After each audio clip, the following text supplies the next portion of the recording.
Welcome back, listeners. Ready for another deep dive? Today, we're taking a closer look at chapters 13 and 14 of To Kill a Mockingbird. Oh, things are about to get interesting for Scout and Jem, that's for sure. Right. It's like their whole world is about to shift. It is, yeah. Remember how carefree they were at the beginning? Oh, yeah, totally. Yeah, Just worried about Boo Radley and all those neighborhood mysteries. exactly. But now they're facing some harsh realities about, well, everything. Their town, their family. The world in general, I guess you could say. Yeah, it's almost like their childhood innocence is being challenged left and right. I can see that. Mm. And one of the biggest things that shakes things up, the arrival of Aunt Alexandra. Oh, absolutely. Yeah. She just descends on the Finch household. Determined to whip Scout into a proper lady. Right, that's the idea, yeah. And bring some order to the house. Which, let's be honest, is a huge contrast to Atticus's way of doing things. Yeah, he's much more relaxed. I mean, she arrives with enough luggage for a month-long stay. Not exactly subtle. Yeah, it's almost like she's moving in to take over. Right. And the reason she gives for being there seems innocent enough. To provide a feminine influence for Scout. But I feel like there's more to it, don't you? Oh, definitely. I think there's a deeper layer to her arrival. What do you think is really going on?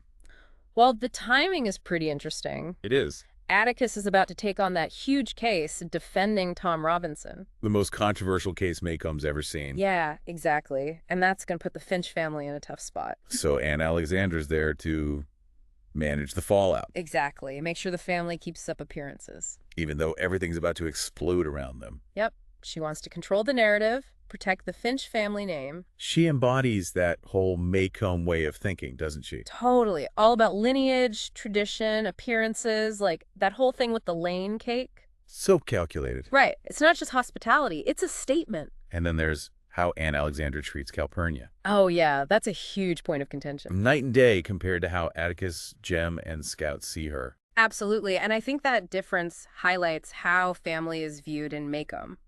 What do you mean?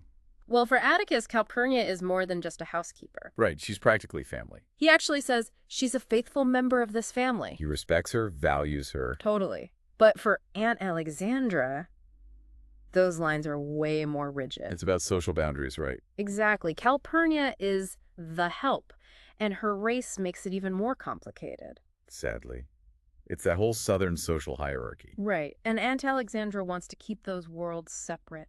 It's a stark reminder for Scout and Jem that this is the world they're growing up in. Yeah, a world divided by race and class. And they're starting to see it all more clearly, like when Scout asks about visiting Calpurnia's church. And Aunt Alexandra shuts that down immediately. It's not just about Scout learning about different cultures. It's about control. Exactly, controlling what Scout's exposed to. Which leads to that huge fight between Atticus and Aunt Alexandra. One of the few times we see Atticus truly angry. He defends Calpurnia so passionately. Yeah. Yeah. He refuses to dismiss her, just to appease societal expectations. He even challenges Aunt Alexandra's whole view of family. He says Calpurnia has been more of a mother to them than some biological mothers. A powerful moment. You really see Atticus's character. And it's a huge lesson for Scout and Jem, too. Absolutely.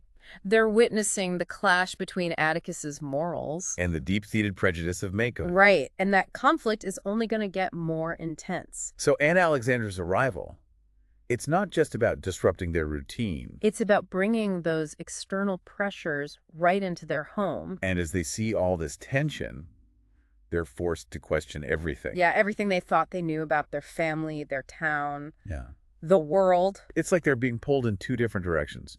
On one side, there's Atticus's world, where integrity and justice matter. where people are judged by their character, not their skin color. But then there's the reality of Maycomb. Where prejudice and social hierarchy rule. And that conflict, that tension, it's going to play a huge role in their journey. Absolutely. As they grapple with these competing worldviews. Try to make sense of it all. But that's a conversation for our next segment. Definitely. We'll dive into how those perspectives impact Scout and Jem next time. Can't wait. We'll be back in just a bit to explore all that. Welcome back, everybody. Now, with all this going on with Aunt Alexandra, there's something else that happens that really shakes things up. Oh, yeah. Dill runs away. He does, shows up out of nowhere. Hiding under Scout's bed. Kind of funny, in a way.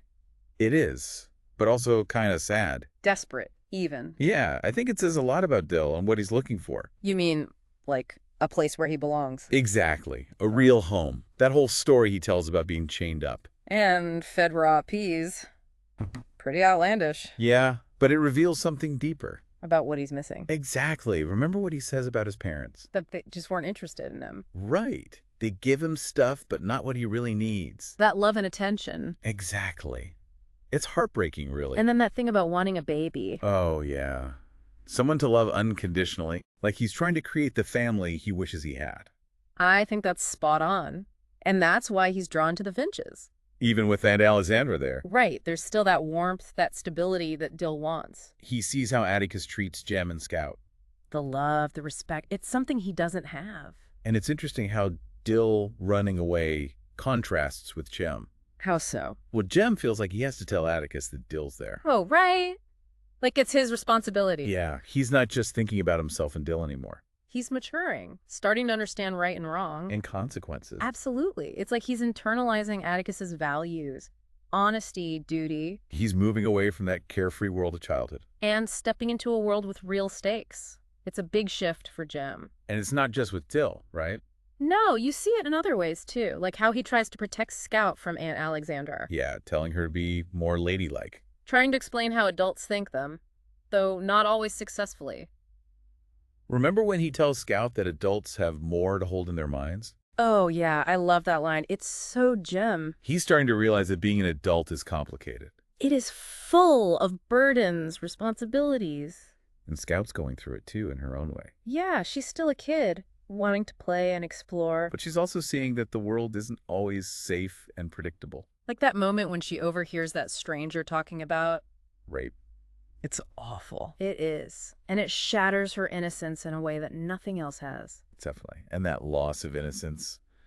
It's a big theme in these chapters. You see it with Jem getting more serious, Scout's confusion. Dill and his yearning for a loving home. Yeah, they're all realizing that the world is, well, a lot harder than they thought. More disappointing, maybe. And it's only going to get tougher. Especially with the trial coming up. Tom Robinson's trial. Yeah. They're going to see the ugliness of prejudice firsthand. It's a lot for them to handle. But they're resilient, you know? They are. They keep asking questions, learning, leaning on each other. That bond between them is so important. It is. They fight, they tease, but they're always there for each other. And Atticus is there too, guiding them. Absolutely. He's their moral compass. Showing them that you can fight for what's right, even when it's hard. Welcome back, everyone. We've covered a lot of ground talking about Scout and Jem and their changing world. But I think there's one more big thing we need to touch on. Family. Oh, for sure. Family and belonging. It's a huge theme throughout the book.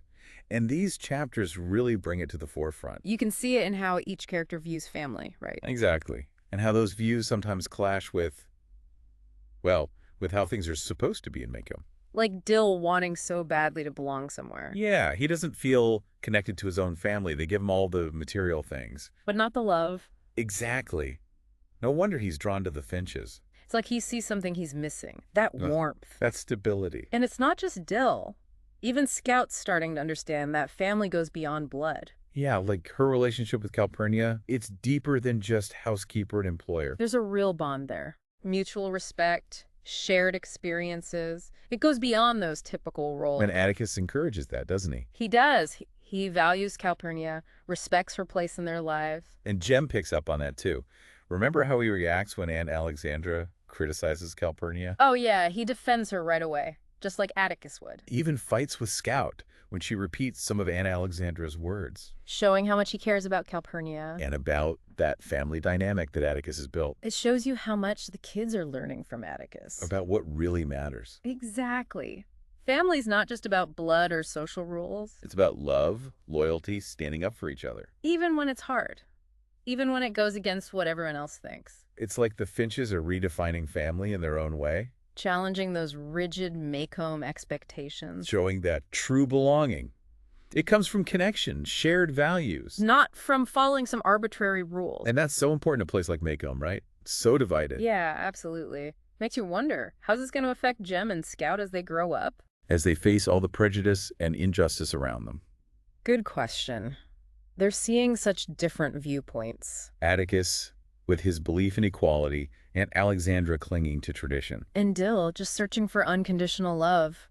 It's a lot for them to process. It's like they're being pulled in all these different directions. trying to figure out where they fit in, what they believe. It's such a powerful part of their story. And I think that's why To Kill a Mockingbird still resonates with people today. It's about figuring out who you are, where you belong. Searching for meaning when everything seems confusing and messed up. It's that timeless journey of growing up, but set against the backdrop of. A deeply flawed society. And there's always that hope for change, right? Right, always. That possibility of making things better, creating a world that's more inclusive, more compassionate. And even though these chapters are just a small part of the book, they lay the groundwork for that. They show the forces that are shaping Scout and Jem. The forces that will lead them to confront? The ugliness of prejudice in the South. Wow. Well, we've definitely covered a lot today. Explored some pretty deep themes. We have. But before we wrap things up, I want to leave our listeners with something to think about. Remember how Dill kept talking about wanting a baby? Yeah. What do you think that says about his search for belonging?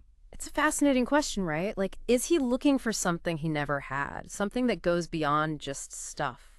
Something deeper? It really makes you think about how that longing will shape him. As he grows up, faces the world. When, as we all do. Exactly. It's something to ponder as we keep exploring To Kill a Mockingbird. Absolutely.